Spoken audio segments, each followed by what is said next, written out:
He tried to guide Joseph through, protect Joseph all the way to Egypt, because whatever it was meant to happen, it was bound to happen. That incident of hunger will strike on those people, and he had no power to stop that. So all he could do is to use his power to guide them, a strong spirit. And he, as a strong spirit, he guided them, he gave them the guidance. He guided Joseph to a very successful end. He gave Joseph the insight of the meaning of the vision. He used his strength as much as he can to help them. And then he is the same Jehovah uses his strength the same way to help the whole Jewish nation to be built up, to people that he had adapted the nation, a group of people. And he's not really the ultimate God, or the God of the heavens, or the God of the whatever as we are meant to sort of see. But if you are within his region, or within his control, then in every way, that is how you have to see your master or your God. You give him all the great attributes, because as long as he's there protecting you, you are safe. I apply the same idea to Christianity, to Muslim, to Judaism, to what do you call it, Buddhist. I apply the same thing. All these spirits, they dominate the lives of a group of people. Including if I am also of a man with a spirit, then I might also develop my own group, or the spirit in me will do everything to use me to develop my own group. And in that sense, he then had authority and power.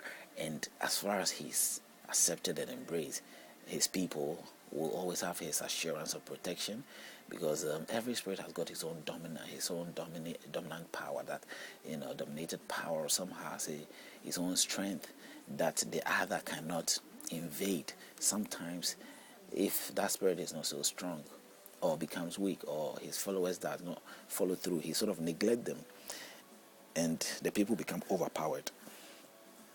So there are spirits there. There are lots of spirits. The spirits can sometimes, probably, even if you disobey, they still be with you. It depends on what sort of spirit. I don't know. But from what I can pick from all this information we have on spirits, this is what it means to me. Because if he's the ultimate God, he wouldn't first make the statement, but for thy sake, I will remember the covenant of thy ancestors. He wouldn't even worry about having a covenant with anybody, or remember covenant of ancestors. Why would he be having a covenant all the time? The ultimate God would not necessarily need that. He's having a covenant with people, having an agreement with somebody who is not necessarily his. It's the same thing that you pay money to buy a slave. That slave is not necessarily yours. It's not yours in the sense of you being the ultimate creator of that slave, or you gave birth to that slave. You are adopting that slave. You pay for it. You have it. That's how it is with Jehovah. He offered good things and offered so many opportunities for the lives, natural disasters that come onto people. And he is there. The angels, the spirits are there, that they feel okay. When that happens, they can dwell and take advantage of that, and adapt group of people and give them the protection that is necessary, as long as they also embraces his way. So there's agreement. There is is give and take thing. You serve me, you worship me, you take me to be your everything, your God, your leader, and then I will give you the protection you need from whatever that happens in this universe that you live. That kind of thing. That is the agreement that keeps coming in. And if you stand against, or you go against the rules that you and I have agreed, then this is the punishment I'm going to put upon you. You understand? But the ultimate God behind all this has not spoken, has not placed. He has structured things that way. We are not so stronger than the spirits. They are more stronger. They are more equipped in so many ways. So in that sense, when we view things that way, we are bound to sort of have a better comparison. Our understanding will sort of be straight in so many ways. There are statements like principalities and demons in high places in the Bible, which I also will point it out to you. And these principalities and demons in high places, in some institutions, it is even known that there are spirits or high demonic spirits covering high skies, like covering over us, or they sort of limit us, with our relationship with the Almighty God. They limit us in so many grounds. So, and even in some of the books, even in the books with statement believed to be made by Jesus himself, was giving all these implications of spiritual forces, which are, having the kind of barrier between us, the creation, and God. They've taken that, they're using their powers and their abilities and the knowledge of what they know, and they always stand in between.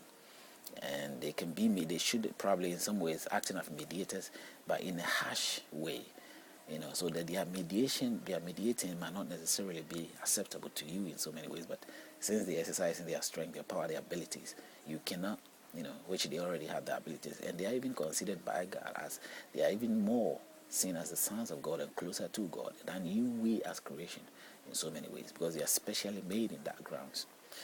And if my experience was true of what I think is true, but if my experience is of what I think of it to be, in reality, and then I think that spirits have got that kind of ability. Their invisibility is not just the part it's not the only thing, or let's say the state of being invisible is not the main power, but they have some unique way that in their way of living is nothing compared to what we are, what we are. We become, maybe we have our side, the side of us that bring pleasure and happiness, and probably they don't have that. I don't know, but they do be inside of us, and sometimes we see them putting these pleasures and all these things to us. So they have all that ability. It is revealed that they even can change themselves into the way we are and enjoy life just as we have enjoyed life. It's not necessary for them to sort of envy us, but who knows? So if God himself was to be the one who made this statement, I think that he wouldn't put it this way, and them saying he remembering them that he took them out of Egypt. If he took them out of Egypt, why did he take them out of Egypt? On what reasons did he do that? Because they were in trouble. What trouble? Where did the trouble come from? How did it happen? That means he didn't know anything about that. It was bound to happen because it came from something higher than him.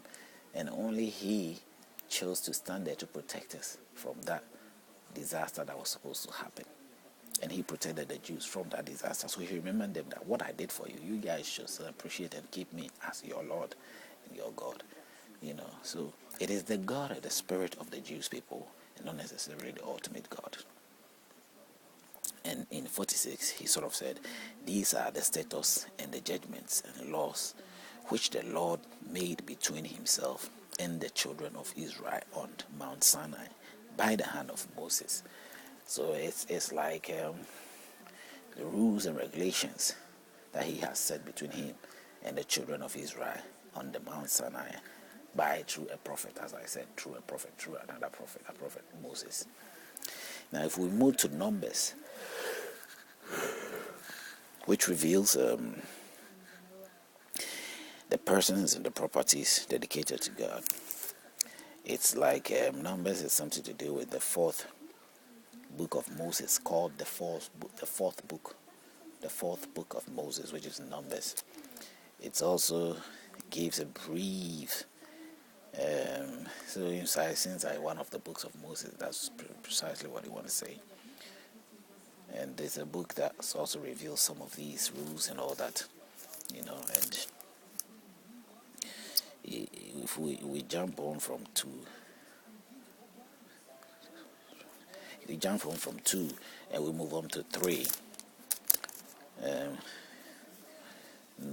duties of the Levites. We go to 4, it says what the task assigned to the Levites, and then we go to 5, which says the law concerning jealousy.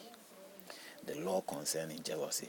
Jehovah reveals that he is a jealous God in this book many occasions, and that he will not accept the idea. That is why he put those laws there, that they will not build any image on earth, in the waters, in the seas, nothing above the heavens or beneath him. Nothing will. They shouldn't choose any other worship except him alone.